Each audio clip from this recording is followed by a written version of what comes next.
Ang Pilipinas ngayon!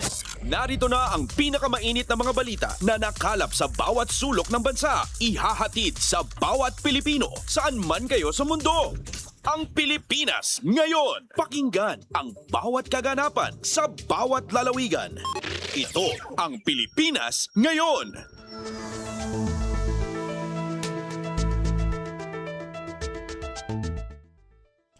Magandang araw Pilipinas at sa mga Pilipinong naaabot ng online streaming at shortwave broadcast ng Radyo Pilipinas World Service.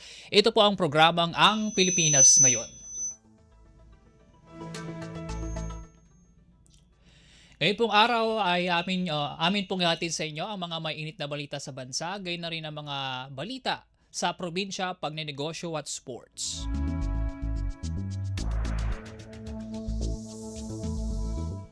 Kapalob din po sa ating programa maya-maya ang panayam sa Department of Human Settlements and Urban Development o DHSUD patungkol sa extension ng re-registration deadline sa mga Homeowners Association o HOA. Gaya po ng aking nabanggit na pakikinggan po ang ating programa sa shortwave sa pamamagitan po ng ating mga shortwave frequency na 9.920 MHz, 12.120 MHz at 15.190 MHz. Bukod po riyan, kami inyo rin pong napakikinggan sa mga streaming platform na PBS Receiver App, official Facebook page ng Radyo Pilipinas World Service maging sa aming official YouTube channel. Mga kababayan, simulan na nating pasadahan ang mga balita sa araw na ito. Pasada ng mga balita mula sa Pilipinas para sa mga Pilipino saan man sa mundo. Ang Pilipinas ngayon!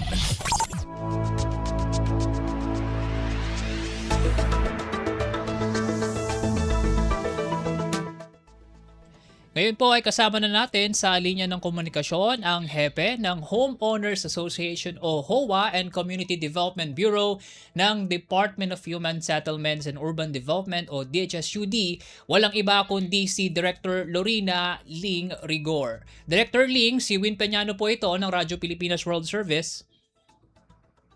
Magandang tanghali po sa inyo, Sir Win, at saka sa inyo tagapagsubaybay. Magandang tanghali po.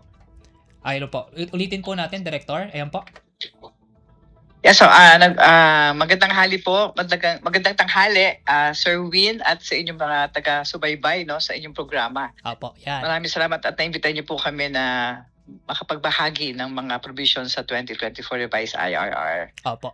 Director Ling, napatawag po kami kasi ang DHSUD ay nag-issue po kasi ng Department Order 2026-007 para sa 6 na buwang extension po ng re-registration ng Homeowners Association o HOA mula sa dating Security and Exchange Commission o SEC o sa Home Insurance Guarantee Corporation o HIGC registration papunta sa DSUD o DHSUD. Para po sa kabatiran po ng ating mga kababayan po na member po ng HOA, ano po ba ang importansya nito at bakit po nila kailangan pong i-register ito sa inyong tanggapan? Oo, kasi po nakalagay po sa batas, no, sa Republic Act number 9904 na ang mga dating nakarehistro na originally registered sa SEC at saka sa HIGC ay dapat kinakailangan mag-re-register sa dating HLURB at ngayon sa DSUD. Ito po ay inaatasan po lahat inuulitin ko po na naka-register originally sa SEC at HIGC na magre-register sa ngayon na sa DSUD. Doon po sa ilalim po ng 2024 revised IRR, nilagay po namin, meron po kaming deadline na sila ay dapat magre-register na. Ang unang deadline po ay hanggang June 18, 2026. Kasi po, yung mga hindi nakapag-register mula nung naging epektibo ang revised IRR nung December 18, 2026, kinakailangan within 6 months or hanggang June 18, 2025, na kailangan po ay sila ay makapag-file ng application for registration. Ngayon po, marami pong mga hindi po nakapag-comply doon ay automatically suspended po yung kanyang registration. Mm-hmm. Pero yun po ay pagka po nakapag-file sila hanggang June 18, 2026, malilift po yung suspension nila. Opo. Ngayon po, no, siyempre June 18, malapit-lapit na yun. No? Nung June 1 po, kasi marami po talagang hindi pa nakakapag-file man lang po ng application for registration. Para po mabigyan ng pagkakataon, mga opportunity, ang mga HOAs po, mga SEC and HIGC registered, ay in-extend po namin yan hanggang December 18, 2026. Mm-mm. Dito nga po nabanggit niyo po kanina, Department Circular Number 2026-007. Mm-mm. So meron pa rin pagkakataon hanggang December 18. Extend po namin siya hanggang ng 6 na buwan. Opo. Hanggang December 18, 2026. Opo. Director Ling, curious lang ako. Ito pong registration nitong mga HOA from SEC tsaka HIGC. Bali, ilang taon po ba yung lumalabas na effectivity nito before before natin ilabas yung bagong IRR nga po regarding po dito sa re-registration po sa DSUD? Kasi yung re-registration, no, nakalagay pa yan noon sa yung unang 2011 na IRR na 9904. Mm-hmm. Marami po talagang hindi nakapapag-register. 'Di ba ang 9904 noong January matagal na po yan na napasa. So ngayong 2024 po, meron talaga minandate, inobliga namin talaga yung mga HOA para makapag-register na. Kailangan po yan para kasi po, no, meron po kasing hanggang ngayon po, meron pong mga HOA na yung mga records sila hindi pa natatransfer sa SEC. Mm-hmm. So wala pa po sa listahan po talaga namin. Hindi nyo po makikita yan dun sa website namin na registered po sa amin. Mm-hmm. So mas maigi na mag-re-register po sila. Opo. Director Ling, ito pong original na deadline po, gaya po ng nabanggit nyo kanina, ay sa Webes na, which is sa Hunyo 18 ngayong taon, at minabuti nyo po ito na extend nga po ng December 18 ngayon din pong taon. May mga kinonsidera po ba tayo dito para sa extension na to, gaya po nung given na meron tayong ngayong energy crisis, kasama po ba to sa mga kinonsidera natin para po dun sa pagsasagawa nitong extension po na ito?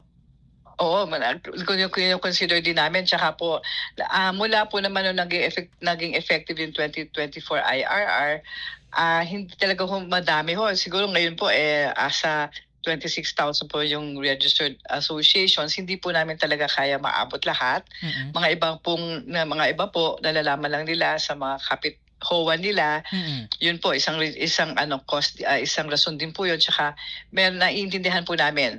Mga iba po kasi, di ba, malayo sila sa opisina namin, sa mga regions, kahit dito, no, kahit sa Calamba, malayo po, nahihirapan po silang pumunta. So, tapos po, ang ginagawa po namin para makatulong din, nagpupunta po yung mga staff namin sa mga LGUs, sa mga barangay, para nilalapit po namin yung servisyo namin. Pero kahit na po ganon, kakaunti pa rin talaga po ang nakakapag-register. Kaya po, minabuti namin na i-extend po ito. Opo. Director Ling, ano po ba yung mga penalty na maaari pong kaharapin ng isang homeowners association kung sakali po na mabigo pa rin sila na makapagparehistro sa Disyembre 18 po? Yun po mare-revoke na po, makakancel na po yung registration nila. Kumbaga, kasi hindi na nga po sila nakapag-re-register, so ika-cancelahin na po namin yung mga rehistro nila. Siyempre, mahirap po i-cancel kasi pag kinancel po yan, parang wala na pong HOA dun sa subdivision o sa community. Mm-hmm. Mabigat po talaga yun kasi mawawalan sila ng juridical personality, hindi sila pwedeng mag-enter sa mga contracts, ganun po. So ayun po yung magiging penalty nila. May pagkakataon pa po ba sila na makapag-register po? Ano po ba yung magiging siklo nitong proseso po na ito? Hindi kasi po ngayon po yung mga hindi pa nakakapag-register, naka-suspended po yung kanilang registration. Hindi nila pwedeng i-perform yung mga rights, mga authority ng isang HOA under sa 9904 tsaka sa IRR.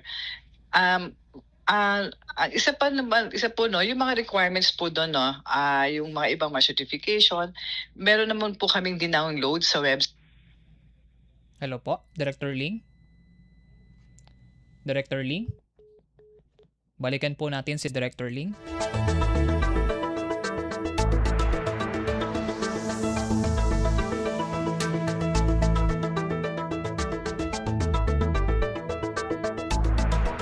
Hello po, Director Ling. Hello po. Naputol. Naputol po tayo. Sige po, Director Ling. Oo. Yun po, no?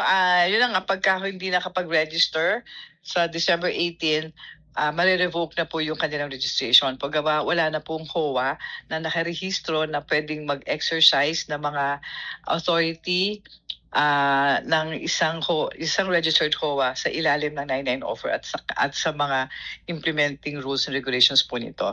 Opo. Bali, lalabas po ba niyan, Director Ling? Gagawa sila ng bagong HOA? Maaari po sila gumawa ng bagong HOA kung hindi sila po nakapagrehistro, pero yun po yung kunwari po yung mga HOA dati na nagkaroon ng fine na na-impose ng mga fines kasi sa 99 offer po tsaka sa IRR, pag hindi po ang isang HOA hindi po nakapag-submit ng mga annual reports o mga election reports, meron pong corresponding penalties. Mhm. So kinakailangan po magbayad din muna sila bago namin sila payagan po na na makapag-register ng bago nilang HOA. Okay po. May mga kinakailangan pa po pala silang dapat na i-fulfill gaya po namang babayaran nilang penalty at mga dokumento na kailangang isumite para magkaroon po ulit sila ng registration po sa inyong tanggapan. Director Ling, hingi na lang po sana namin sa inyo ang inyong mensahe partikular sa ating mga kababayan po na hindi pa alam na meron palang ganitong proseso. Kaya po nang nabanggit nyo na yung iba nalalaman pa lang dun sa mga kalapit na HOA nila o kaya dun sa mga kapitbahay nila na meron po palang ganitong proseso na kailangan gawin. So, nasa inyo po yung pagkakataon para po sa ating mga kababayan na ibigay po itong mahalagang anunsyo mismo ng DHSUD po. Sige po. Ito po, pinapaalala po namin dun lang po sa mga associations na previously nakaregistered sa Securities Exchange Commission o sa Home Insurance Guarantee Corporation ang kinakailangan mag-register. Yun po mga nakaregister na dati sa HLURB, hindi na po kailangan yung magre-register. Yun po, sana po sa pagkakataong ito, na sana po gamitin po natin itong meron pa tayo hanggang December 18, 2026 para makapag-apply. Ano naman po yan, basta makapag-apply lang po sila ng application for registration, automatic na po, malilift po yung suspension nila. Sana po wag na nilang hintayin yung mga na malapit na para mag-file kasi po, syempre, baka mamaya may mga kulang sa mga sinabmit nila, kailangan masubmit din po nila yon. Tsaka yun po, yun, para magbigyan din po sila ng pagkakataon na mai-submit ang mga requirements. Sabi ko po kanina, mga ibang requirements naman po ay meron kaming downloadable forms sa website namin. Tsaka kung may problema ko, pwede po silang tumawag dito sa aming tanggapan. At tsaka pwede naman po silang sumulat, i-email na nakalagay yung contact details po ng mga regions po sa website po ng DSUD. Ang website po namin ay dsud.gov.ph. At doon pwede silang sumulat anytime. Tsaka kung meron din po may mga ibang HOA po sa mga barangay, nagre-request po sila na kung pwede. Kung marami naman po sila, pwede naman po sila mag-request sa tanggapan namin sa regions na maaari naman po yung mga regions makikipag-ugnayan po, coordinate sa LGU para makaschedule na kami na po yung pupunta para po doon sa pagpaparehistro. Para hindi naman sila yung less expenses, kami na po yung kumbaga po ay nilalapit po namin ang serbisyo namin sa ating mga stakeholders sa mga HOAs po. Ayun po. Director Ling, maraming salamat po sa napahiram niyo pong oras sa amin ngayong araw. Maraming salamat po, sir. Maraming salamat po. Apo. At ayan po ang ating naging panayam kay Director Lorena Ling Rigor, ang hepe po ng Homeowners Association o HOA and Community Development Bureau ng Department of Human Settlements and Urban Development o DHSUD patungkol po sa re-registration deadline extension ng ahensya sa mga Homeowners Association. Kumpleto, detalyadong balitaan, di papahuli sa mahahalagang kaganapan. Kamustahin ang inang bayan, ang Pilipinas ngayon.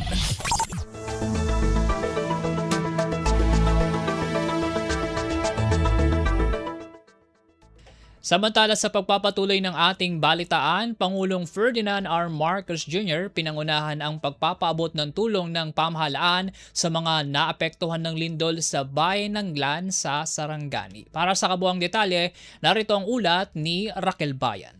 Pinaabot na ni Pangulong Ferdinand Marcos Jr. ng 20 million peso Social Civic Project Fund ng Glan Sarangani kasunod ng ginawa nitong inspeksyon sa pinsala ng lindol sa lugar. Ayon sa Presidential Communications Office, bahagi ito ng patuloy na pag-agapay ng pamahalaan sa mga apektadong komunidad. Nagdala rin si Pangulong Marcos ng Starlink unit para sa bayan ng Glan upang mapalakas ang komunikasyon at mapabilis ang relief, recovery at rehabilitation effort. Kasabay nito na mahagi ang DSWD ng 5,000 peso financial assistance sa higit 450 benepisyaryo sa ilalim ng AIX program. Sinaksihan rin ng Pangulo ang pamamahagi ng food packs at mainit na pagkain sa pamamagitan ng DSWD Mobile Kitchen. Gayon rin ang distribusyon ng 350 charity timba mula sa PCSO. Sa pagbisitang ito sa Sarangani, inspeksyon ng Pangulo ang Sarangani Provincial Hospital, Sapu Bridge at Malapatan National High School. Mula sa Malacanang para sa Bagong Pilipinas, Raquel Bayan ng Radyo Pilipinas, Radyo Publiko. Pasada ng mga balita mula sa Pilipinas para sa mga Pilipino saan man sa mundo. Ang Pilipinas ngayon.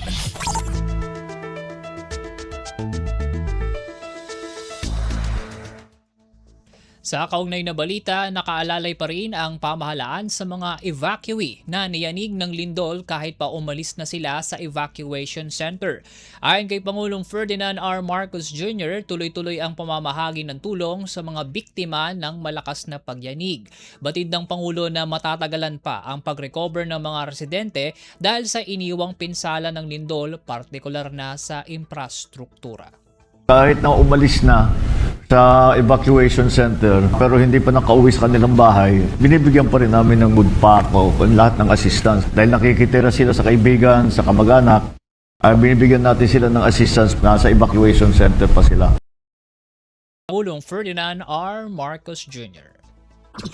Kumpleto, detalyadong balitaan, di papahuli sa mahahalagang kaganapan. Kamustahin ang inang bayan, ang Pilipinas ngayon.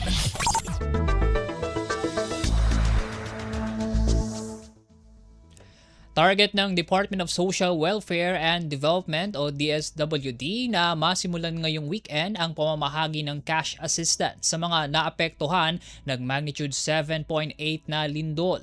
Ito ang sinabi ni DSWD Secretary Rex Gatchalian sa ginawang situation briefing kasama si Pangulong Ferdinand R. Marcos Jr. Kinakailangan namang mag-issue ng certification ang mga lokal na pamahalaan para makumpirma ang pagkakakilanlan ng benepisyaryo at matiyak na tamang tao ang makatatanggap ng cash assistance. We all agreed with the local certification na lang ho. Kasi kahit ipilit namin yung anong ID, wala na hong natira eh. Samantala, tiniyak ng DSWD na nananatiling sapat ang food and non-food stockpile sa gitna ng nagpapatuloy na pamamahagi ng tulong sa mga naapektuhan ng lindol. Ayon kay Gatchalian, walang patid ang food production para matiyak na tuloy-tuloy ang suporta sa mga biktima. Please don't worry, the production lines are running at full speed. 22,000 a day ang nagagawa ng mga yon. Sir, instruction nyo, walang problema yung pagkain, basic kits. Tents we're augmenting, may mga nakukuha pa ho kaming request. So okay na ho, those are being complied with. DSWD Secretary Rex Gatchalian. Pasada ng mga balita mula sa Pilipinas para sa mga Pilipino saan man sa mundo. Ang Pilipinas ngayon.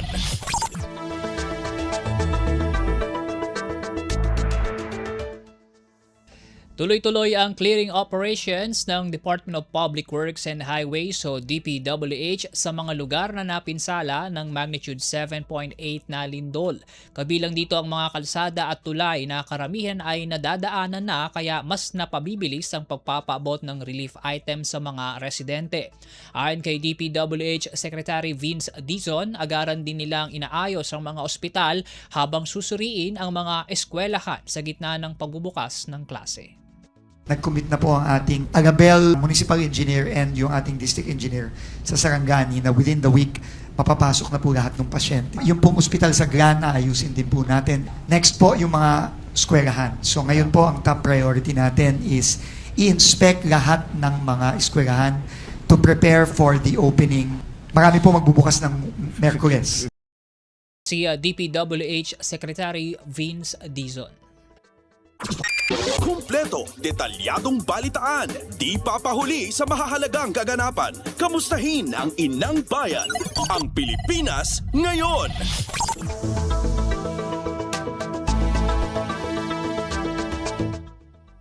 Sisimulan na ng National Housing Authority sa Huwebes ang pamamahagi ng cash assistance sa mga nabiktima ng magnitude 7.8 na lindol. Ayon kay Department of Human Settlements and Urban Development o DHSUD Secretary Jose Ramon Aliling, isa lamang ito sa maraming tulong na iniaalok ng DHSUD sa mga apektadong residente. Bukod sa loan at moratorium ay may ipinamamahagi ring construction materials at shelter kits ang ahensya. Samantala, sisimulan na ng DHSUD ang pagtatayo ng unang batch ng 500 modular shelter units sa susunod na linggo. Ang first batch po dito, 500 units, ang Jas, Malapatan, Jensan City, Glan, and Sarangani, Balut Island. So, ang first batch po nito, sisimulan po natin around Tuesday or Wednesday next week. DHSUD Secretary Jose Ramon Aliling. Pasada ng mga balita mula sa Pilipinas para sa mga Pilipino saan man sa mundo. Ang Pilipinas ngayon.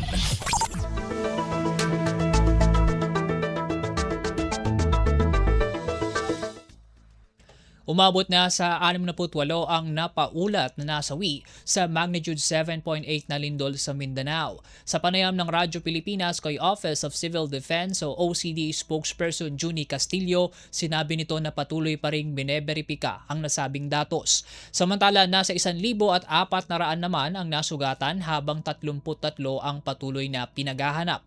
Tiniyak naman ng OCD na nababantayan ang mga residente na kasalukuyang nananatili sa evacuation centers at tent cities.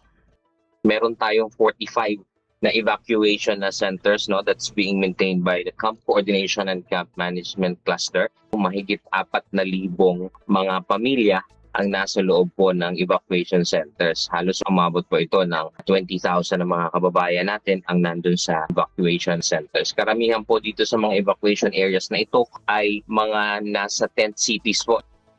Ang tinig ni OCD spokesperson Junie Castillo. Pasada ng mga balita mula sa Pilipinas para sa mga Pilipino saan man sa mundo. Ang Pilipinas ngayon.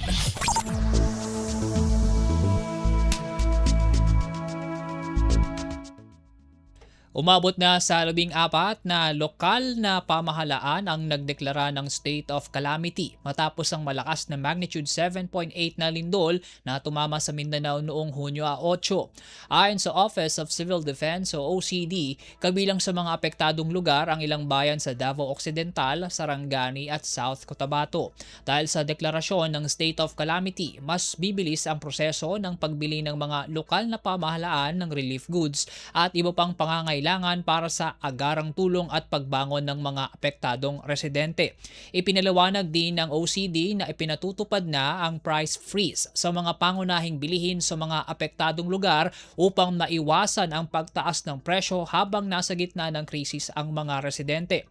Aminado ang OCD na malaking hamon ngayon ang agarang pagpapatayo ng mga nasirang bahay at ang pagtukoy kung ligtas pa bang tirhan ang mga dating komunidad ng mga apektadong pamilya. Ayon sa ahensya, nakikipag-ugnayan sila sa Mines and Geosciences Bureau upang alamin kung kailangan bang ilipat ang ilang residente sa mas ligtas na lugar. Kumpleto, detalyadong balitaan, di papahuli sa mahahalagang kaganapan. Kamustahin ang inang bayan, ang Pilipinas ngayon.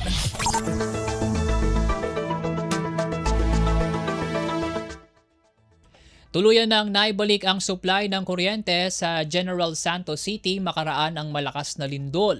Ayon kay National Electrification Administration o NEA Administrator Antonio Almeda, naibalik na rin ang serbisyo sa 7 bayan sa Sarangani. Sa ngayon, nakatutok ang ahensya sa Glan, partikular sa 12 mountainous barangays. All the 25 contingents of the Task Force Kapatid are all deployed in the area of Glan. We were informed yesterday that access roads were cleared already.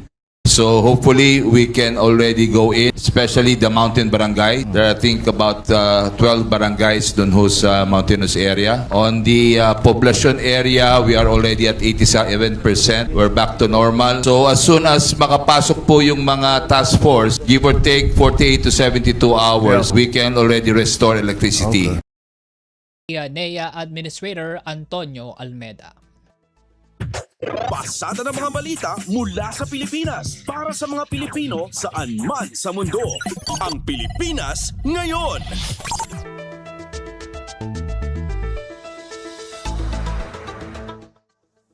All set na ang ipatatawag na special session ni Pangulong Ferdinand R. Marcos Jr. sa Kongreso na ikakasa ngayong Miyerkules, Hunyo 17 upang talakayin ang mga priority legislation ng administrasyon. Sa bisa ng Proclamation No. 1318, inatasan ng Pangulo ang Kongreso na tutukan na ang mga nakabinbing panukala, partikular ang National Center for Geriatric Health, amyenda sa Government Assistance to Students and Teachers in Private Education Act, Assistance to Individuals in Crisis Situations Act, at marami pang iba. Ayon kay Palace Press Officer at Communications Undersecretary Claire Castro, ang mga panukalang ito ay layong patatagin ang social protection, palawakin ang access to education and health care ng mga Pilipino at magbigay ng mas malawak na suporta sa vulnerable sector, lalo na sa gitna ng nagpapatuloy na suliranin sa enerhiya at epekto ng natural disasters sa bansa. Sa pamamagitan din ng special session na ito, mabibigyan ng daan ang Commission on Appointments na maaksyonan na ang pending appointments sa mga posisyon sa cabinet level, military at foreign service na sisiguro naman sa pagpapatuloy at katatagan ng government institutions. Nais din ng Pangulo na mapabilis ang pagbalangkas ng anti-political dynasty law. Nagsalita na po ang Pangulo. Get back to work. Binigyan din po ng Pangulo sa Araw ng Kalayaan nitong June 12, 2026.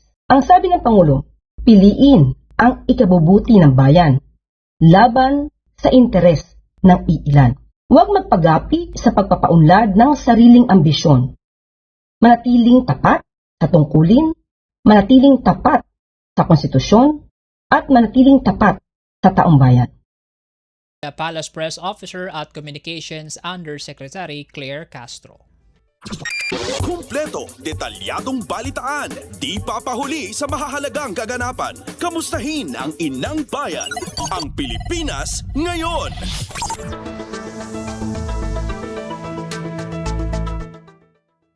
Sa kaugnay na balita, Acting Senate President Sherwin Gatchalian tiniyak ang kahandaan ng mataas na kapulungan na tumugon sa ipinatatawag na special session ni Pangulong Ferdinand R. Marcos Jr. Mula sa Senado, narito ang ulat ni Nympha Asuncion. Tiniyak ni Senate President Pro Tempore at Acting Senate President Sherwin Gatchalian na handa ang Senado na tumugon sa special session na ipinatawag ni Pangulong Ferdinand R. Marcos Jr. Ayon kay Gatchalian, kinikilala nila ang kanilang tungkulin sa taong bayan at isusulong ang mga panukalang makakatulong sa mga Pilipino. Kabilang anya sa mga prioridad na tatalakayin sa special session ng ilang landmark measures, gaya ng panukalang pagtatatag ng National Center for Geriatric Health, amyenda sa GATS-PELO, Act, amyenda sa UACTE, Gida Schools Law, amyenda sa masustansyang pagkain para sa Batang Pilipino Act, Anti-Political Dynasty Law at ang Presidential Merit Scholarship Program. Sasaklawin rin anya ng special session ng pagpupulong ng Commission on Appointments o CA para aksyonan ang mga nominasyon at pagtatalaga sa mga posisyon sa gabinete, militar at foreign service appointments. Bukod dito, sinabi ni Gatchalian na bibigyang pansin rin ng Senado ang mga hakbang para sa relief, rehabilitation at reconstruction para sa libu-libong pamilyang naapektuhan ng malakas na lindol sa Sarangani at mga kalapit na probinsya. Isusulong din anya ang Senate Bill 1182 o ang Agricultural and Fisheries Extension Act na layong palakasin ang technical support, training at iba pang tulong para sa mga magsasaka at mangingisda. Nanawagan naman si Gatchalian sa kanyang mga kapwa-senador na dumalo sa special session para mapabilis ang pagtalakay at pagpasa ng mga mahalagang panukala para sa bansa. Mula Senado para sa Bagong Pilipinas, Nympha Asuncion, Radyo Pilipinas, Radyo Publiko. Pasada ng mga balita mula sa Pilipinas para sa mga Pilipino saan man sa mundo. Ang Pilipinas ngayon.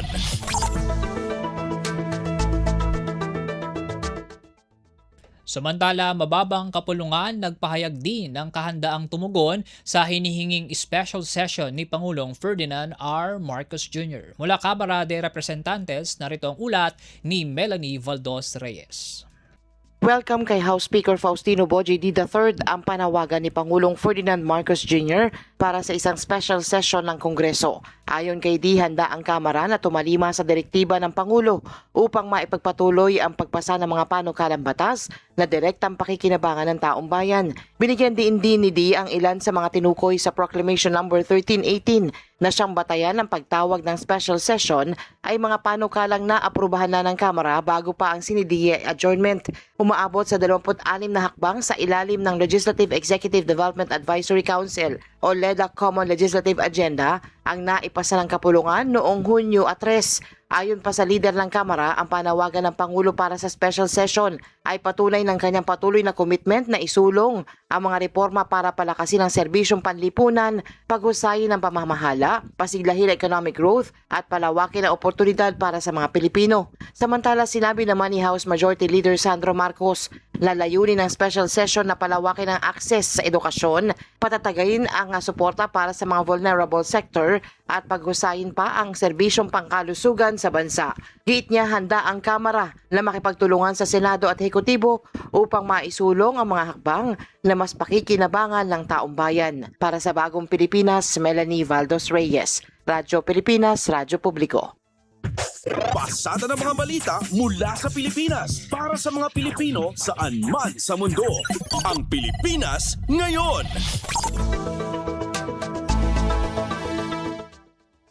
Sa iba pang balita, kapwa nagsumite ng kani-kanilang pre-trial brief ang House Prosecution Panel at ang kampo ni Vice President Sara Duterte para sa nalalapit na impeachment trial ng pangalawang Pangulo. Nakapaloob sa mga isinumiting pre-trial brief ang stipulation of facts, mga isyong dapat talakayin, mga ebidensya at listahan ng mga testigong ipepresenta ng magkabilang panig.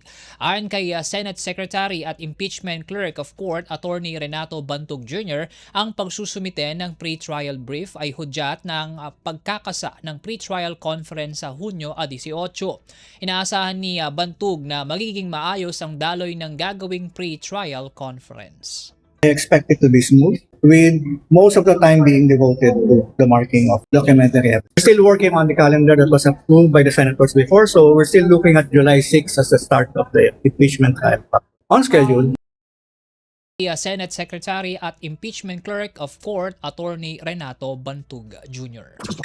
Kumpleto, detalyadong balitaan, di papahuli sa mahahalagang kaganapan. Kamustahin ang inang bayan, ang Pilipinas ngayon.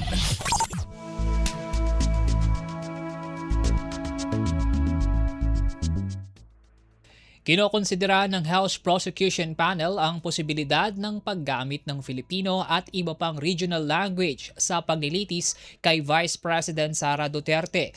Ayon kay House Lead Prosecutor at Batangas Representative Jervil Luistro, kasama ito sa kanilang ihahain sa nakatakdang pre-trial conference sa Hunyo 18. Iminungkahi ni Luistro na payagan ng paggamit ng Filipino sa ilang bahagi ng paglilitis at ng kapwa prosecution at depensa upang mas maintindihan ng mas nakararaming Pilipino ang proseso. Giit niya, bagamat may mga teknikal na terminolohiyang legal na mahirap isalin, mahalaga pa ring maging bukas at nauunawaan ng publiko ang impeachment trial bilang isang prosesong konstitusyonal na direktang nakaapekto sa mamamayan. The prosecutors and even the defense to use Filipino language when the same is possible, because I understand there are legal terminologies which are really hard to translate, no? This is because we understand that this is a constitutional process. This is not purely legal. What is at stake is the interest of the Filipino people. So it is our intention na lahat ng mangyayari during the impeachment trial should be understandable on the part of the ordinary Filipino. Lead Prosecutor at Batangas Representative Jervil Luistro. Pasada ng mga balita mula sa Pilipinas para sa mga Pilipino saan man sa mundo. Ang Pilipinas Ngayon.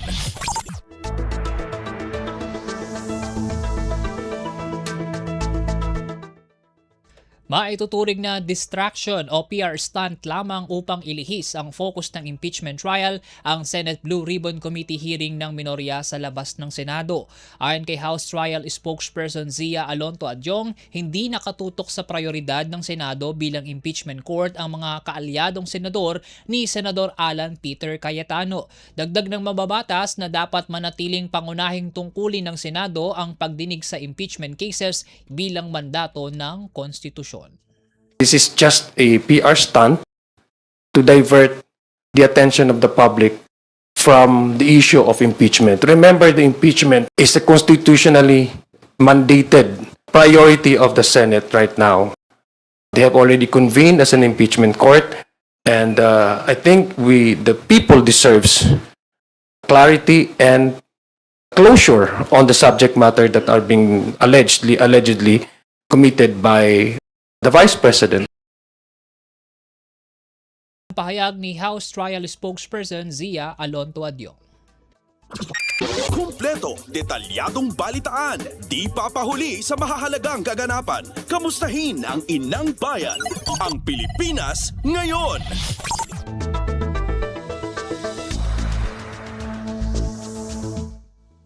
Patong-patong na kaso ang posibleng kaharapin ng mga makikiisa sa anumang hearing ng Senate Blue Ribbon Committee na walang basbas mula sa Senado.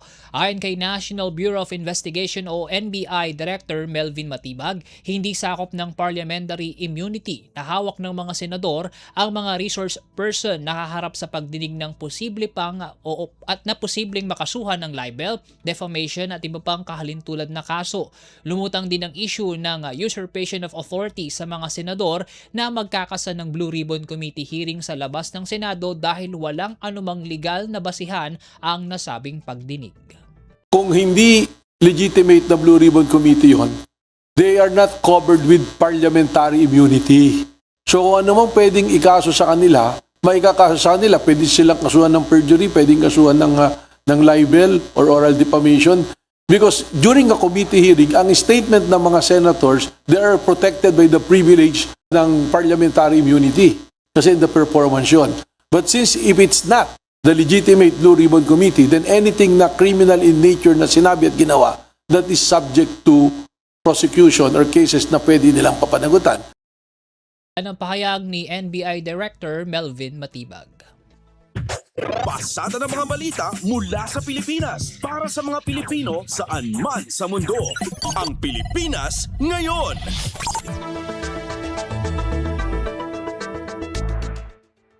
Kinumpirma ng Cybercrime Investigation and Coordinating Center o CICC na walang anumang nakuhang sensitibong impormasyon ang mga hacker na nag-deface sa website ng Senado at maging sa National Bureau of Investigation o NBI. Paglilinaw ni CICC Executive Director Undersecretary Aboy Paraiso, nakahiwalay ang main server ng mga ahensya ng pamahalaan sa mga website nito na may mas madaling access para sa publiko. Ilang tests na rin ang ginawa ng CICC na nagkumpirmang ligtas ang mga sensitibong impormasyon bukod pa ito sa mga precautionary measure na isinagawa ng NBI.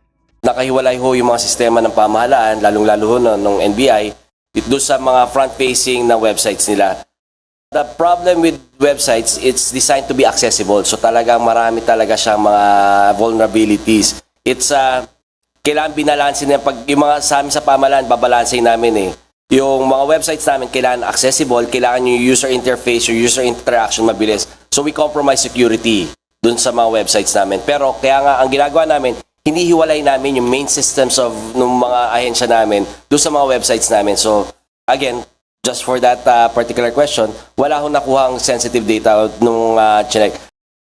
CICC Executive Director Undersecretary Aboy Paraiso. Kumpleto, detalyadong balitaan, di papahuli sa mahahalagang kaganapan. Kamustahin ang inang bayan, ang Pilipinas Ngayon.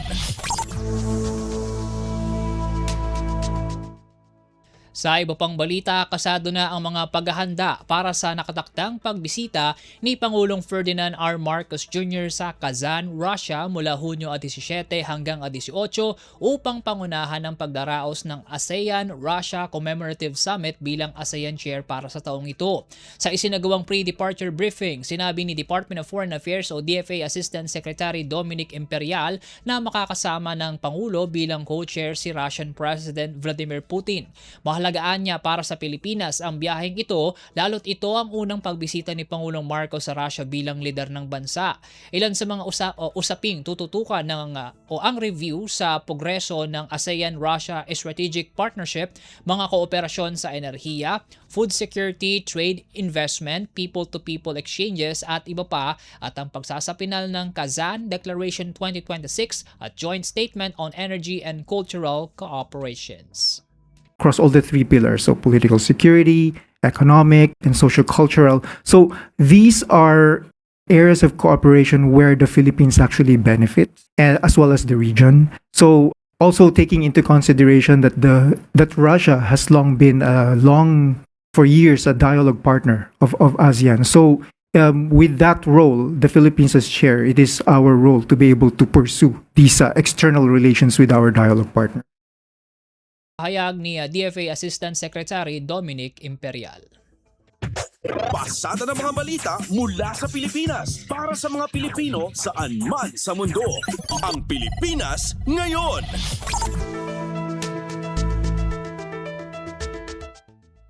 Samantala, kinumpirma ng Department of Foreign Affairs o DFA ang nakatakdang bilateral meeting ni Pangulong Ferdinand R. Marcos Jr. kay Russian President Vladimir Putin sa sidelines ng ASEAN-Russia Commemorative Summit ngayong linggo. Sa pre-departure briefing sa Malacanang, sinabi ni DFA ASEC Dominic Imperial na bahagi ito ng pagunita sa ika-50 anibersaryo ng diplomatic relations ng Pilipinas at Russia.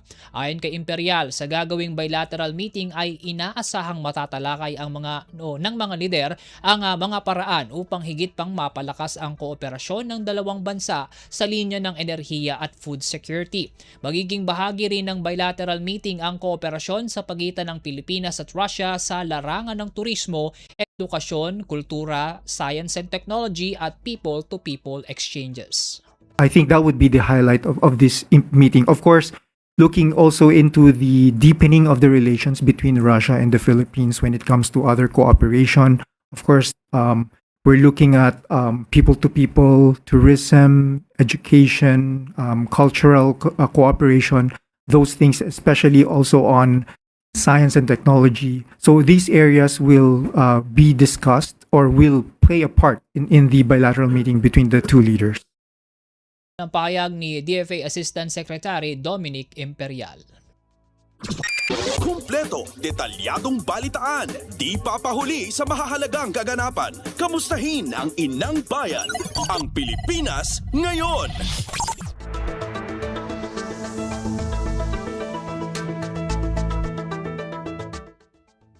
Mainit ang naging pagtanggap ni Pangulong Ferdinand R. Marcos Jr. kay German President Frank-Walter Steinmeier mula sa opisyal na pagbisita nito sa bansa ngayong Martes. Isang arrival honors ang iginawad ni Pangulong Marcos kay German President Steinmeier na sinundan naman ng ceremonial signing of guest book, private conversation, bilateral meeting at ang pagsaksi ng dalawang lider sa paglagda ng mga ilang kasunduan sa pagitan ng dalawang bansa. Ibinahagi rin ng dalawang opisyal ang mga napagkasunduan sa larangan ng pagnenegosyo, pamumuhunan, depensa, maritime cooperation, renewable energy at iba pa. Ang pagbisita ni German President Steinmeier ang kauna-unahang state visit ng isang German head of state matapos ang 6 na dekada at tumataon sa lampas 7 dekada ng diplomatikong ugnayan ng Pilipinas at Alemanya. Pasada ng mga balita mula sa Pilipinas para sa mga Pilipino saan man sa mundo. Ang Pilipinas ngayon.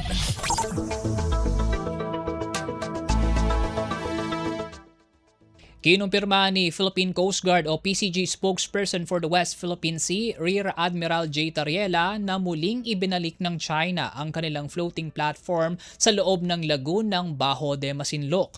Namataan sa Maritime Domain Awareness ng Flight awareness flight ng Bureau of Fisheries and Aquatic Resources ang platform na hila-hila ng Chinese research vessel na Yue Zhan Yuke 6 umaga ng Hunyo 15. Pagsapit ng hapon, 2 Chinese research vessels na ang kasama ng floating platform sa loob ng Baho de Masinloc na siyang nagposisyon dito pabalik sa loob ng lagoon. Kumpleto, detalyadong balitaan, di papahuli sa mahahalagang kaganapan. Kamustahin ang inang bayan, ang Pilipinas ngayon.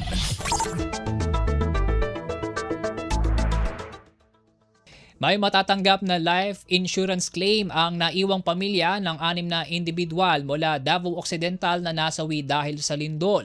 Sa panayam ng Radyo Pilipinas World Service kay Philippine Crop Insurance Corporation o PCIC Corporate and Business Affairs Group Vice President Melba Manalo, ang nasabing mga nasawi ay nakarehistro sa credit at life-term insurance ng PCIC kung saan hahatiin sa 6 ang halagang 240,000 pesos insurance coverage.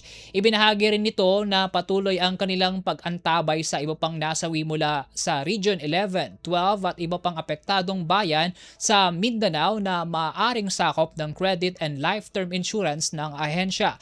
Tinatayang aabot sa 600 milyong piso ang paunang assessment ng PCIC para sa halaga ng insurance payout sa mga nasirang pananim sanhi ng magnitude 7.8 na lindol na tumama sa Mindanao noong nakaraang linggo.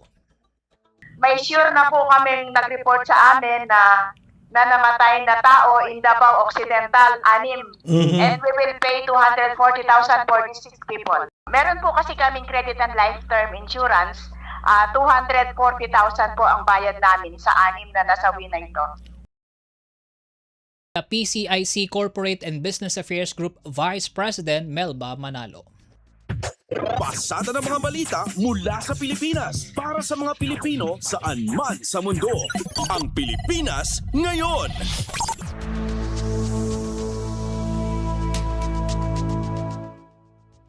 Maraming Pilipino ang nagpahayag ng pagiging bukas sa mga oportunidad na makapagtrabaho o manirahan sa ibang bansa.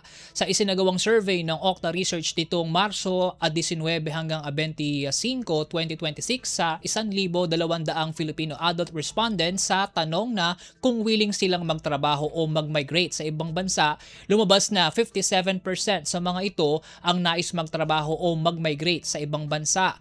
Ngunit ayon kay Okta Research Fellow Professor Guido David, sinabi nito na 67% din ang nagsabi na ang pangunahing dahilan ng pagtatrabaho o paninirahan sa ibang bansa ay dahil mas mataas ang pasahod doon kumpara rito sa Pilipinas. Mayroon rin anyang nagsabi na dahil sa sistema ng politikal sa bansa ay ninanais na ng iba na mag-migrate.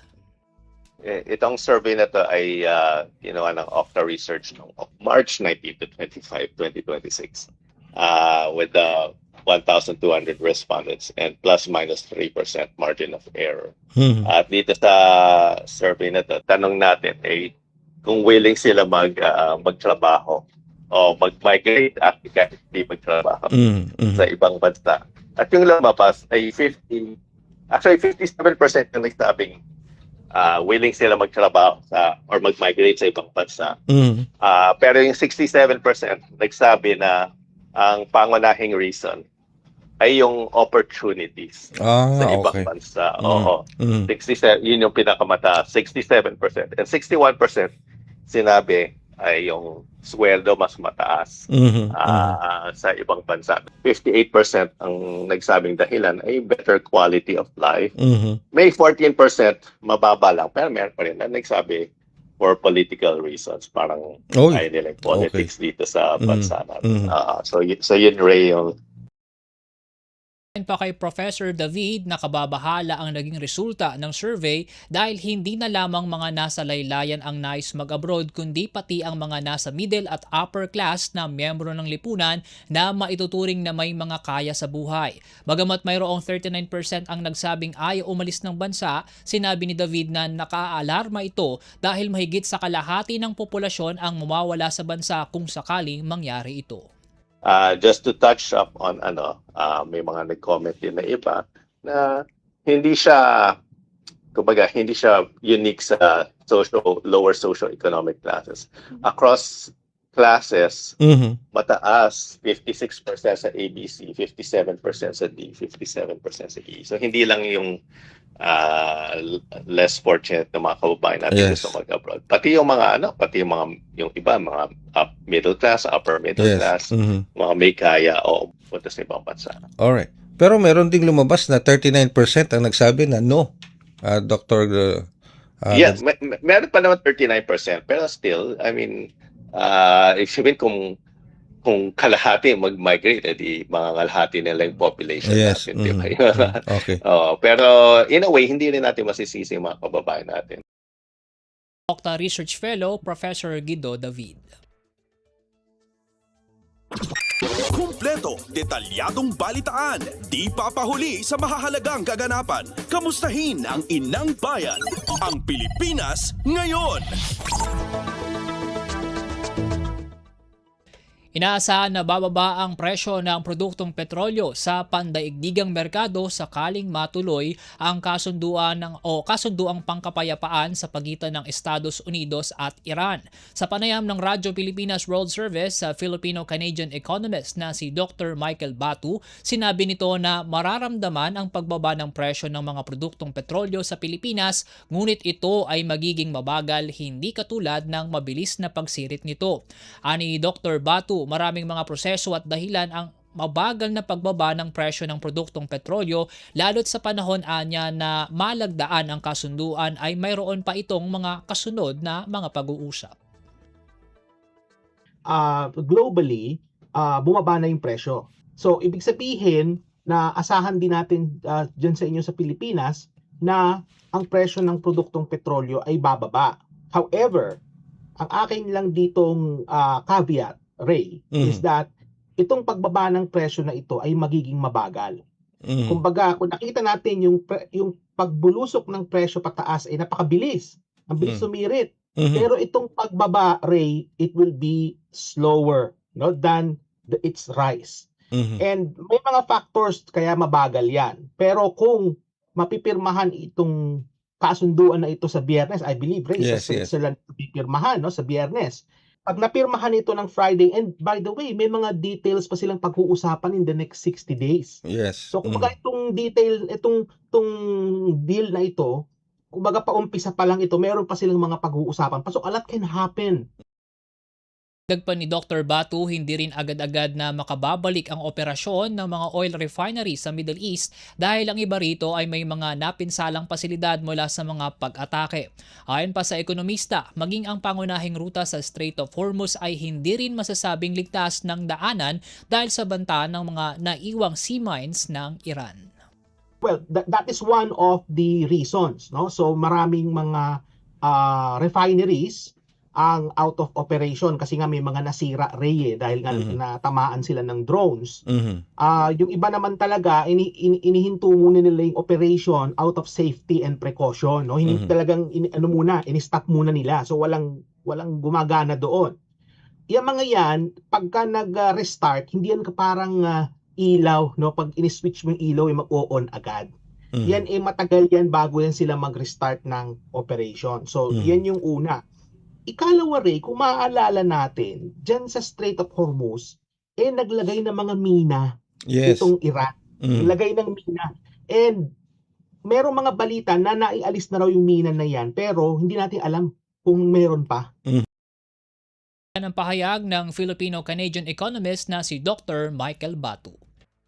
Pasada ng mga balita mula sa Pilipinas para sa mga Pilipino saan man sa mundo. Ang Pilipinas ngayon.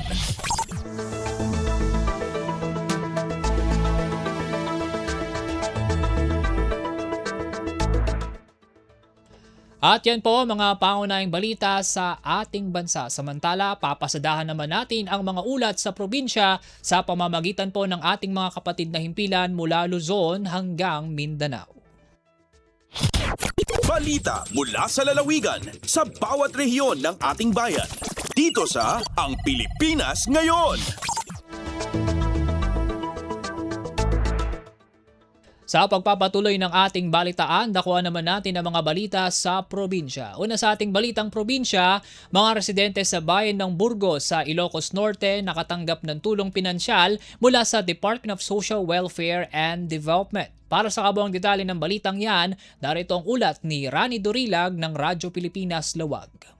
Imawat dagiti umili iti Burgos Ilocos Norte iti tulong pinansyal babaen iti assistance to individuals in crisis situation a programa ti Department of Social Welfare and Development. Dagiti benepisyaryo ket nagapo iti nagduduma a kagimungan ket imawat dati 3,000 a pesos iti tunggal maysa. Segon iti Municipal Social Welfare and Development Office nga idadawlan ni Acting MSWD Officer Mercy Balanon, tinaawat a tulong dagiti umili ket nayon a suporta ken parang supusop iti inaldaw a kasapulan dagitoy. Babaen iti dito programa kitagtultol iti panangipakita ti gobyerno ti tarigagay na iti tunggal umili kinawan ti mailanglangi iti panawen ti emerhensya. Nagyaman mo't dagiti benepisyaryo iti lokal gobyerno iti biyang ti DSWD kinaminen nga adda iti likodan ti panakaipay ti naso a tulong pinansyal. Mula Radyo Pilipinas Lawag, ito si Rani Dorilag para sa Radyo Pilipinas World Service. Balita mula sa lalawigan sa bawat rehiyon ng ating bayan. Dito sa Ang Pilipinas Ngayon.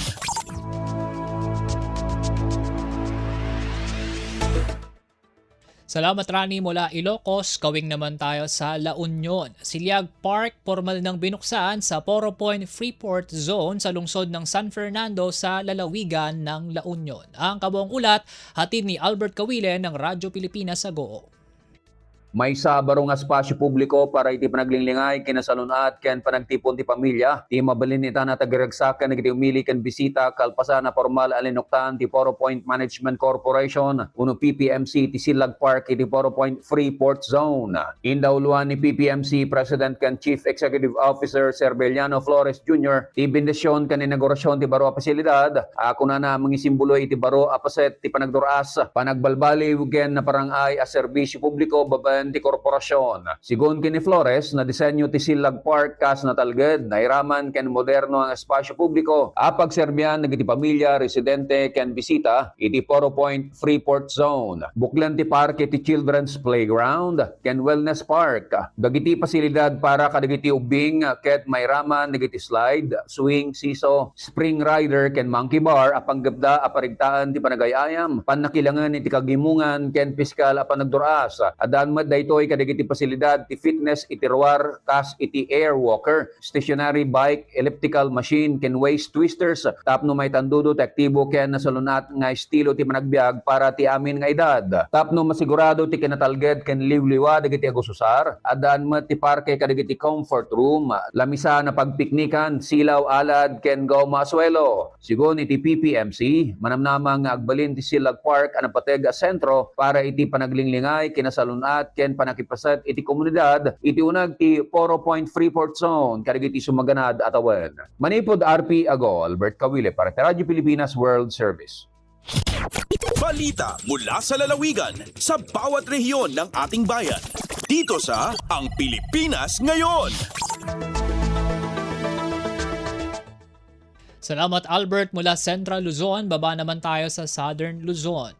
26 na milyong pisong halaga ng hybrid rice seeds ipinamahagi sa 4,000 magsasaka sa bayan ng Calapan sa Oriental Mindoro. Si Tom Alvarez ng Radyo Pilipinas Lucena sa detalye. Ipinamahagi ng City Government of Calapan Oriental Mindoro ang 26 na milyong pisong halaga ng hybrid rice seeds sa 4,000 magsasaka sa ilalim ng Masagana Hybrid Rice Development Program. Ayon sa pamilya ng LGU Calapan, nilalayo ng nasabing inisyatibo na mapataas ang rice production, mapalaki ang income ng mga magsasaka at masuportahan ng food security sa lungsod. Ang nasabing pondo ay bahagi ng 41 milyong pisong alokasyon mula sa local funds ng LGU para mapalakas ang sektor ng agrikultura sa lungsod. Magbibigay din ng karagdagang agricultural assistance sa mga kwalipikadong benepisyaryo mula sa iba't ibang barangays sa kasunod na yugto ng kanilang programa. Mula sa lungsod ng Lucena, Tom Alvarez para sa Radyo Pilipinas World Service. Balita mula sa lalawigan sa bawat rehiyon ng ating bayan. Dito sa Ang Pilipinas Ngayon. Salamat Tom. Mula Luzon, tawid naman tayo sa Kabisayaan. Agri-Fisheries Fair 2026 formal nang binuksan bilang bahagi ng ika-19 na charter anniversary ng Borongan City. Ang kabuang ulat hatid ni Pen Pomida ng Radyo Pilipinas, Borongan. Formal nga ginabrihan ang Agri-Fisheries Fair 2026 sa Hamorawan Utilang Park, sugad nga kabahin han selebrasyon han ika-19 nga charter anniversary han syudad han Borongan. Abri ang trade fair kada adlaw tikang alas 9 han aga tubtob alas 5 han kulup nga dahiton Hunyo 19. Posible liwat nga mapahilawig ini tubtob Hunyo 20 katengaalahan adlaw sumalakan Maria Luz Cabo, Senior Agriculturist han City Agriculture Office. Katuyuanan han aktibidad nga ipakita ngan suportahan ang mga lokal nga produkto han agrikultura ngan pangisdaan han syudad samtang nagahatag hindugang higayon ha mga parag-umangan para pangisda nga maibaligyan ira mga produkto. Sumalapakan kabo may 14 nga lokal nga exhibitors tikang ha iba-iba nga barangay han Borongan City ang nakikigbahin han nasabi nga fair. Lakip liwat ha mga partisipante ang mga benepisyaryo han Dukwag Agrikultura Program. Ginaaghat ni kabo ang mga boronganon ngan mga residente han mga dapig nga bungto nga suportahan ngan paliton ang mga lokal nga produkto base mabuligan ang pakabuhi han mga parag-umangan para pangisda han syudad. Tikang didiya syudad han Borongan inihi Penelope Pumida para sa Radyo Pilipinas World Service. Balita mula sa lalawigan sa bawat rehiyon ng ating bayan. Dito sa Ang Pilipinas Ngayon. Salamat Pen mula Samar, baling naman tayo sa Leyte. Police Regional Office 8 pinaigting ang kahandaan sa disaster response. Si Aljon Malot ng Radyo Pilipinas Sogod sa detalye. Gipalig-on sa Police Regional Office 8 ang kaandam sa kapulisan sa pagtubag sa mga kalamidad, pinaagi sa paglusad sa disaster preparedness, search, rescue, and retrieval operations kung DPS RRO Seminar Batch 2-2026. Mukabat sa 50 ka mga partisipante gikan sa nagkadayang unit sa Police Regional Office 8 ang mitambong sa 5 ka adlaw nga seminar nga nagtumong sa pagpalambo sa kahibawo ug kahanas sa mga pulis sa search, rescue ug retrieval operations panahon sa mga kalamidad ug emerhensiya. Lakip sa mga partisipante ang mga personahe gikan sa Regional Headquarters, Leyte Police Provincial Office, Southern Leyte Police Provincial Office, Biliran Police Provincial Office, Samar Police Provincial Office, Eastern Samar Police Provincial Office, Northern Samar Police Provincial Office, Ormoc City Police Office, Tacloban City Police Office ug Regional Mobile Force Battalion 8. Sumala sa Police Regional Office 8 ang maong pagbansay kabahin sa padayon nga paningkamot sa organisasyon aron masiguro nga andam og epektibo ang kapulisan sa paghatag og tabang ug pagluwas sa mga komunidad nga maapektuhan sa mga kalamidad ug uban pang emerhensiya. Gikan sa Sogod, Southern Leyte, Aljon Malot para sa Radyo Pilipinas World Service. Balita mula sa lalawigan sa bawat rehiyon ng ating bayan. Dito sa Ang Pilipinas Ngayon. Salamat Aljon mula Kabisayaan, tawid naman tayo sa Mindanao. Mga magsasaka sa Balubal, Cagayan de Oro nakatanggap ng 2 multi-crop drying pavement na may UV plastic shed. Si Kokoy Medina ng Radyo Pilipinas Cagayan de Oro sa detalye. Dakong kalipay ang ibati sa Balubal Integrated Social Forestry Farmers Association Incorporated sa dihang ilang nadawatan ang 2 ka unit nga multi-crop drying pavement with the UV plastic shed gikan sa Department of Agriculture Regional Field Office 10. Ang maong pasilidad usa ka proyekto nga grant gikan sa DARFO 10 ubos sa ilang Climate Change Adaptation and Mitigation in Agriculture. Diin lakip ang Cagayan de Oro sa maong mga programa. Ang maong turnover sa maong proyekto gipanguluhan ni Special Science Research Specialist May Odremel Morales sa DARFO 10 uba di City Agriculturist Engineer Bernie Daba Jr. o 21st Councilor Juan Cho Atoy Pascual o Paulo Gani o punong barangay Pablo Bactong. Maong proyekto usa ka pasilidad nga gimugna aron panalipdan og mapreserbar ang maabot sa mag-uma kini mutabang o mupaspas pagpadali sa pagpabulad pinaagi sa microholes o komposisyon sa mga plastic UV usa pod kini katumong sa shed nga maghataw og kasayon sa mga mag-uma panahon nga adunay ulan. Ang maong proyekto adunay gilapdon nga 375 metro kwadrado matag usa niini diin pwede kining kabularan sa mais, kasaba, kape, banana o mga lubi sa mag-uuma. Gikan din ni sinakbayan sa Cagayan de Oro. Kokoy Medina para sa Radyo Pilipinas World Service. Balita mula sa lalawigan sa bawat rehiyon ng ating bayan. Dito sa Ang Pilipinas Ngayon.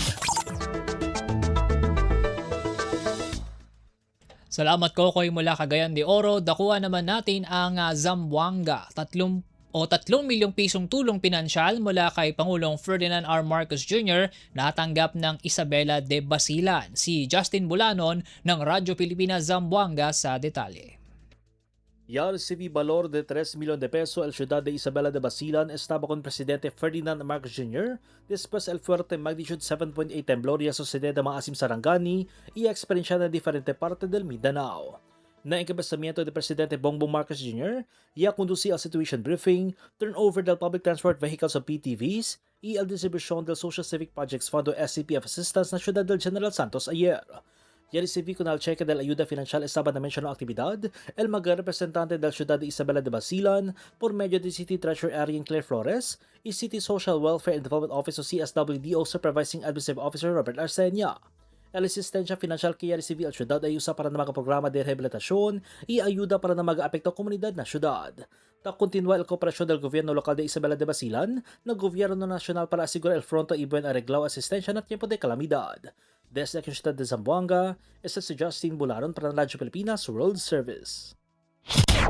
Balita mula sa lalawigan sa bawat rehiyon ng ating bayan. Dito sa Ang Pilipinas Ngayon. At yan po ang mga pangunahing balita sa ating mga kapatid na himpilan sa iba't ibang dako ng bansa. Samantala, mula Balitang Probinsya, tunguhin naman natin ang mga may init na balita sa larangan ng pagnenegosyo at kalakalan na ihatid sa atin ni Steph Vicente. Lagay ng ekonomiya, kalakalan, negosyo at iba pa. Atin ang alamin dito sa Ang Pilipinas Ngayon.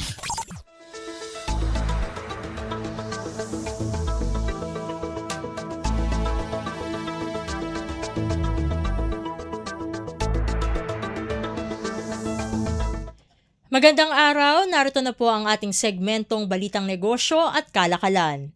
Patuloy na lumaki ang perang ipinadala ng mga overseas Filipino o OFs noong buwan ng Abril na umabot sa $2.7 billion. Yan ay ayon sa Bangko Sentral ng Pilipinas o BSP.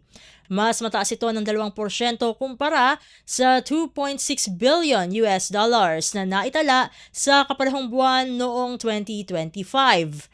Gayunpaman, mas mababa ang naturang halaga kumpara sa $2.874 billion noong Marso at ito na ang pinakamababang antas mula Mayo ng taong 2025.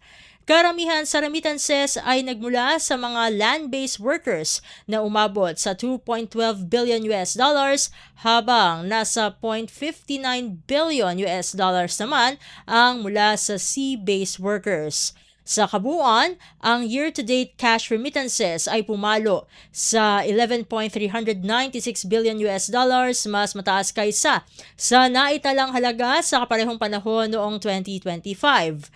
Nananatiling pangunahing pinanggagalingan ng remittances ang Estados Unidos na may 39.7%,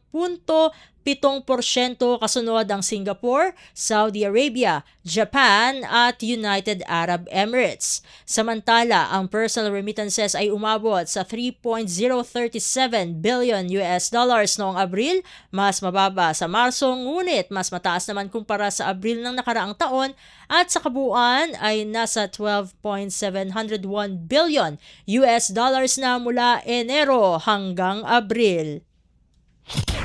Lagay ng ekonomiya, kalakalan, negosyo at iba pa. Atin ang alamin dito sa Ang Pilipinas Ngayon. Samantala, iniulat naman ng Philippine Statistics Authority o PSA na umakyat ng 23.6% ang farm gate price ng tuyong palay sa buong bansa na umabot sa average na 21 pesos and 94 centavos kada kilo noong Mayo kumpara sa kaparehong panahon noong nakaraang taon. Gayunpaman, kung ihahambing sa nakaraang buwan, bumaba ang presyo ng 5.8% mula Abril. Pinakamalaking pagtaas year-on-year ang naitala sa Calabarzon na umabot sa 37.3%, bagamat ito rin ang may pinakamalaking pagbaba month-on-month na 16.3%. Sa Central Visayas naman, tumaas ng 29.2% ang presyo kumpara noong nakaraang taon at nakapagtala ng pinakamalaking buwan ng pagtaas na 7.1%. Sa antas ng lalawigan, nanguna ang Quezon sa pagtaas ng presyo year-on-year sa 61.6%, ngunit bumaba ito ng 12.9% kumpara noong Abril.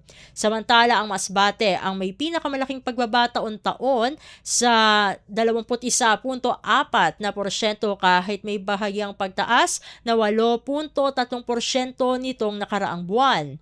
Tumaas din ang presyo sa Palawan ng 22.4% kumpara noong nakaraang taon at ito rin ang may pinakamataas na buwan ng pagtaas na 17.1%. Sa kabilang banda na itala sa Agusan del Norte ang pinakamalaking pagbaba month-on-month na 20.2%, bagamat may pagtaas pa rin ito na 5.7% kumpara noong nakaraang taon. Lagay ng ekonomiya, kalakalan, negosyo at iba pa. Atin ang alamin dito sa Ang Pilipinas Ngayon.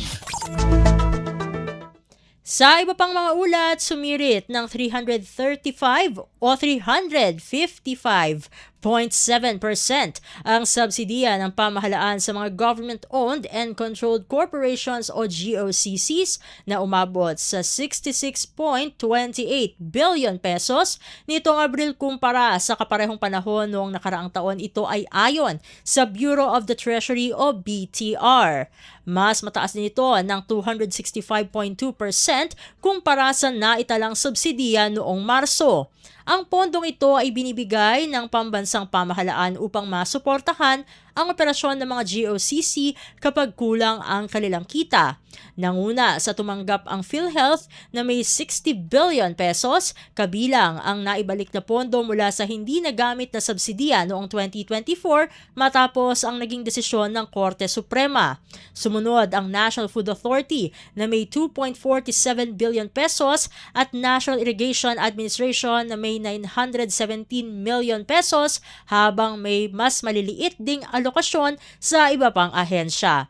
May ilang GOCC naman na hindi tumanggap ng anumang subsidiya sa nasabing buwan. Sa kabuuan, umabot na sa 93.13 billion pesos ang subsidiya sa unang 4 na buwan ng taon, mas mataas ng 150.8% kumpara noong nakaraang taon. Lagay ng ekonomiya, kalakalan, negosyo at iba pa. Atin ang alamin dito sa Ang Pilipinas Ngayon. Sa pagtatapos ng ating segmento, narito ang palitan ng salapi ngayong araw, Hunyo 16, 2026. Ang US dollar ay nasa 60 pesos and 59 centavos habang nasa 38 centavos naman ang Japanese yen. Nasa 47 pesos and 26 centavos naman ang Singaporean dollar habang nasa 4 centavos naman ang South Korean won. Ang Chinese yuan ay katumbas ng 8 pesos and 97 centavos habang nasa 7 pesos and 73 centavos naman ang Hong Kong dollar. Ang British pound ay katumbas ng 81 pesos and 27 centavos habang nasa 70 pesos and 24 centavos naman ang euro. Ang Canadian dollar ay 43 pesos and 33 centavos habang nasa 16 pesos and 15 centavos naman ang Saudi Arabian rial. Lagay ng ekonomiya, kalakalan, negosyo at iba pa. Atin ang alamin dito sa Ang Pilipinas Ngayon. At dito na po nagtatapos ang ating segmentong Balitang Negosyo at Kalakalan. Ako po si Steph Vicente para sa Radyo Pilipinas World Service. Susunod na po ang ating segmentong Balitang Sports na ihahatid naman sa atin ng ating kasamang si Leo Magpayo. Updates at pinakahuling mga usapin sa mundo ng palakasan. Atin ang pakinggan dito sa Ang Pilipinas Ngayon.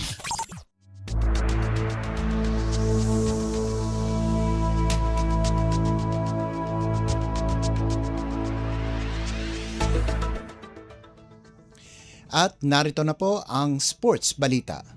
Nagpapatuloy ang pag-aalinlangan sa magiging kampanya ng Ateneo de Manila University sa UAAP Season 89 matapos ang trahedyang ikinasawi ng mga manlalarong sina Rene Baterbonia at Divine Adili.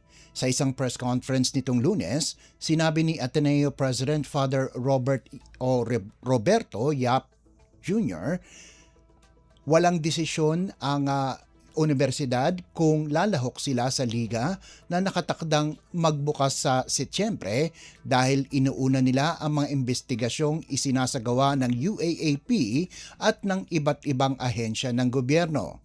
Nangyari ang insidente noong Hunyo 8 sa isang team building activity sa Dipakulaw, Aurora kung saan nalunod sina Adili at Baterbonia.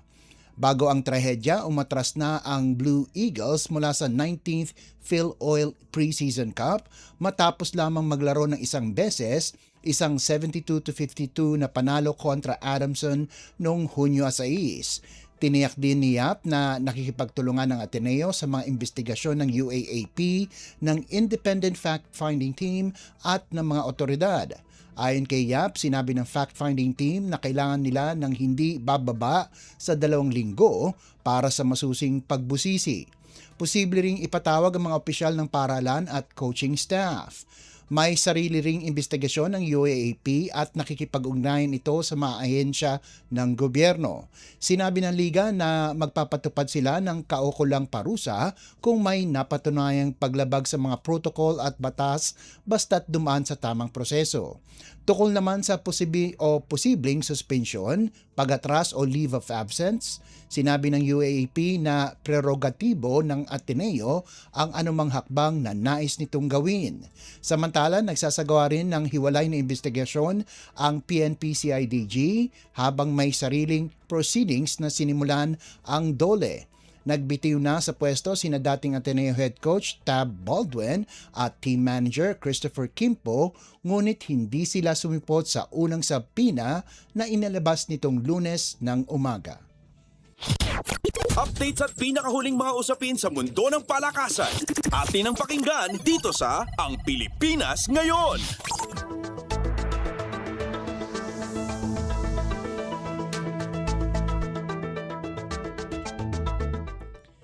At bilang pangukas sa ating segmentong sports balita, magsisimula na sa Far Eastern University o FEU Diliman ang exposure program ni Mike Phillips, ang reigning UAAP Finals Most Valuable Player at 2-time UAAP champion bilang paghahanda sa kanyang pagpasok sa Gilas Pilipinas pool para sa ikatlong window ng FIBA World Cup Asian Qualifiers mula Hunyo 29 hanggang Hulyo 6. Kinumpirma ni Gilas head coach Tim Cone na nakausap niya si Phillips kamakailan at inatasan si assistant coach Sean Chambers na ipaliwanag sa dating Lasal Star ang sistema at galaw ng national team.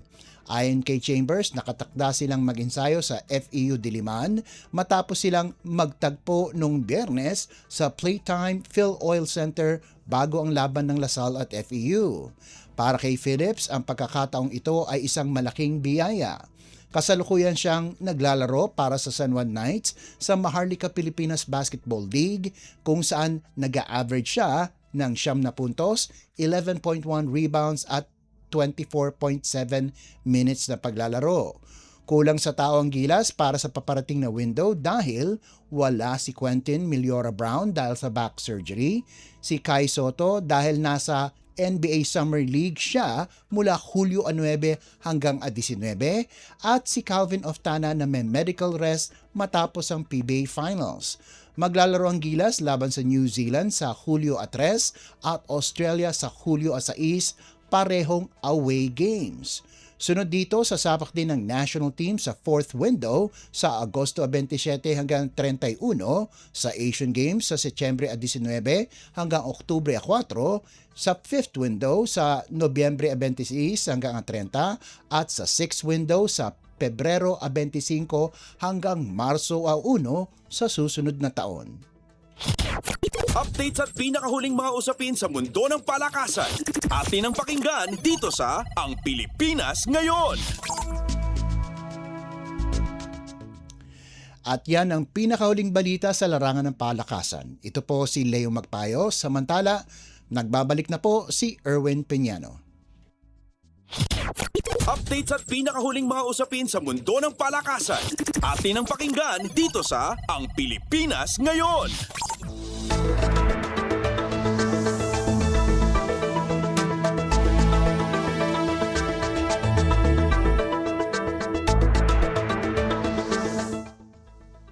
Salamat Leo para sa ating balitang pampalakasan ngayong araw. Mga kababayan, sumapit na po tayo sa pagtatapos ng ating palatuntunan sa araw na ito. Pero bago po tayo tuluyang mamaalam, pasalamatan din natin ang iba pa nating naging katuwang sa pagbabalita ngayong araw kay Steph Vicente para sa balitang negosyo at kalakalan, sa mga nakasama nating reporter na nagulat mula Luzon hanggang Mindanao sa production side, kanila Drizzle Nanyong at Jay Arevalo, sa ating mga kasama sa Master Control na sina Milo Junela, Susan Aison, Hiro Lucero, Justin Ucias at Anthony Pimentel, at sa aming station manager na si Ginoong Ray Sampang. Sumayin niyo po ang mga mainit na balita sa araw na ito. Ako po muli si Win Peñano. Naway manatili po tayong malusog at ligtas at pagpalain po tayong lahat. At yan ang Pilipinas Ngayon. Muling samahan sa parehong oras at alamin ang pinakahuling mga kaganapan at balita saan man kayo naroon. Ang Pilipinas Ngayon.